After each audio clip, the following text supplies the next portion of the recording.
तो देव दिवाली भी हम लोग ने अभी 15 तारीख को मनाई है।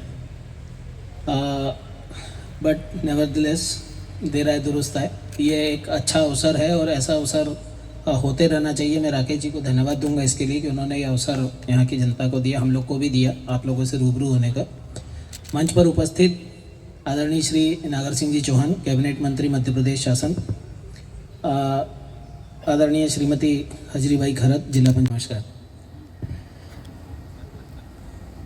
दीपावली वास्तव में एक ऐसा त्यौहार होता है जिसमें कि हम लोग सब मिलते जुलते हैं, एक दूसरे से अपने साल भर की बातों को शेयर करते हैं, घर में साफ़ सफाई करते हैं, बहुत सारी चीज़ों की ओर ध्यान देते हैं। परंतु पर्यावरण एक ऐसा विषय है जिसकी ओर हमारा ध्यान कम जा पाता है, क्योंकि अक्सर ये आरोप लगते ही रहते हैं कि दीपावली में पर्यावरण को बहुत नुकसान होता है। मेरा ये मानना है कि पर्यावरण के क्षेत्र में काम करना मुश्किल काम है आज के समय में, और सहयोग संस्था अगर पर्यावरण के क्षेत्र में और सामाजिक सरोकारों से जुड़कर काम कर रही है, ये बहुत ही हर्ष का विषय है।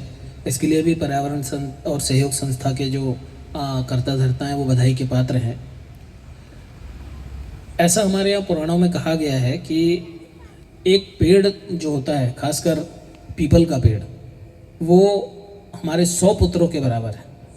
उसमें ऐसा कहा गया है, श्लोक तो मुझे याद नहीं है, मेरे पास कहीं लिखा होगा, लेकिन मैं उसका अर्थ आपको बताना चाहता हूँ कि पीपल का पेड़ जो होता है वो अगर कभी किसी को अपने बलिदान देने की ज़रूरत पड़े तो अगर 100 पुत्रों का बलिदान भी देना पड़े तो हमें पीपल के पेड़ की रक्षा करना चाहिए, क्योंकि पीपल का पेड़ ऐसा होता है जो सदियों तक इस पृथ्वी को ऑक्सीजन देता रहता है।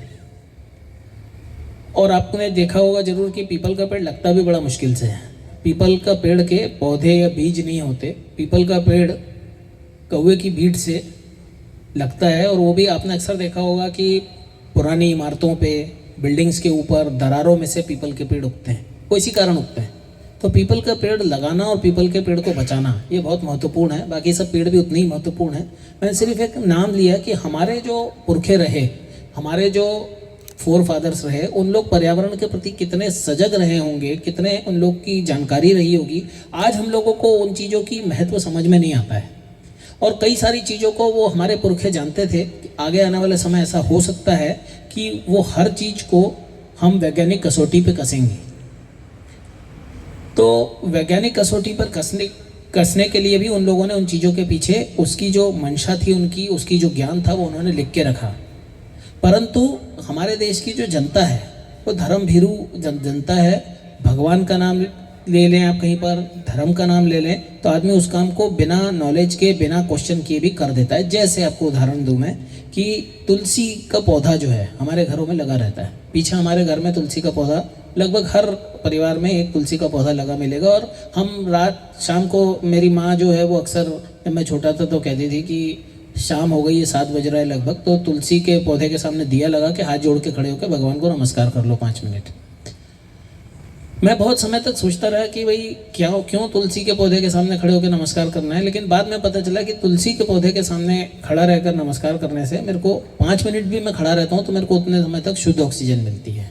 अगर ये कहा जाएगा सिर्फ कि तुलसी के पौधे के सामने खड़े रहो तो मैं शायद नहीं खड़ा होता, परंतु मेरे को ये उसमें एक बाध्यता कर दी गई कि हाथ जोड़ना है, भगवान का नाम लेना है और दिया जलाना है। तो अब मेरा जो दृष्टिकोण है देखने का वो बदल गया। अब मैं उसमें धार्मिक और भगवान का नाम लेकर उसके सामने, लेकिन उनकी मान्यता क्या थी, उनकी सोच क्या थी हमारे पुरखों की, कि ये उसके सामने खड़े तो हों, भले किसी भी कारण से हों, और अगर भगवान का नाम लेंगे तो शायद क्वेश्चंस कम पूछेंगे।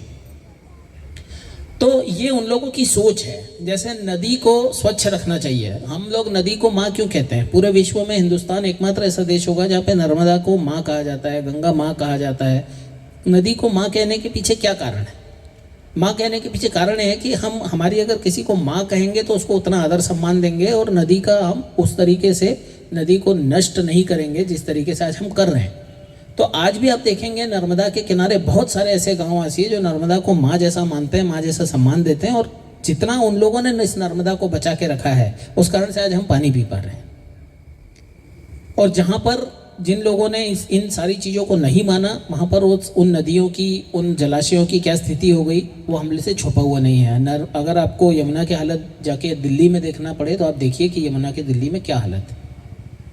तो मैं सिर्फ आप लोगों के सामने ये कहना चाह रहा हूँ कि हमारे पुरखों ने, फोर फादर्स ने जिन चीज़ों की कल्पना करी पर्यावरण को लेकर, और पर्यावरण से संबंधित पूरी जो इकोसिस्टम है, नदी है, उसमें पेड़ हैं, तालाब हैं, उसमें छोटे झाड़ियाँ हैं, उसमें पशु पक्षी हैं, उन सब चीज़ों को मिलाकर जो एक वातावरण खड़ा किया जो कि हम लोगों को आगे बढ़ने में सहायता देगा। और जैसा राजेश जी ने बहुत अच्छा कहा कि हम आने वाली पीढ़ी को क्या देना चाहते हैं विरासत में, हम विरासत में उनके लिए कैसी धरती छोड़ देना चाहते हैं, क्योंकि आने वाली पीढ़ियां हमें इसके लिए माफ़ नहीं करेंगी।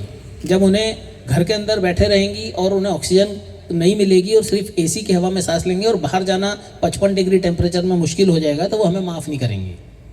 वो निश्चित कहेंगे कि आप लोगों ने क्या किया अपने जीवन में, 40-50 साल आपने जो खराब कर दिए, उस कारण ये जो सहयोग संस्था काम कर रही है बहुत अच्छा काम कर रही है।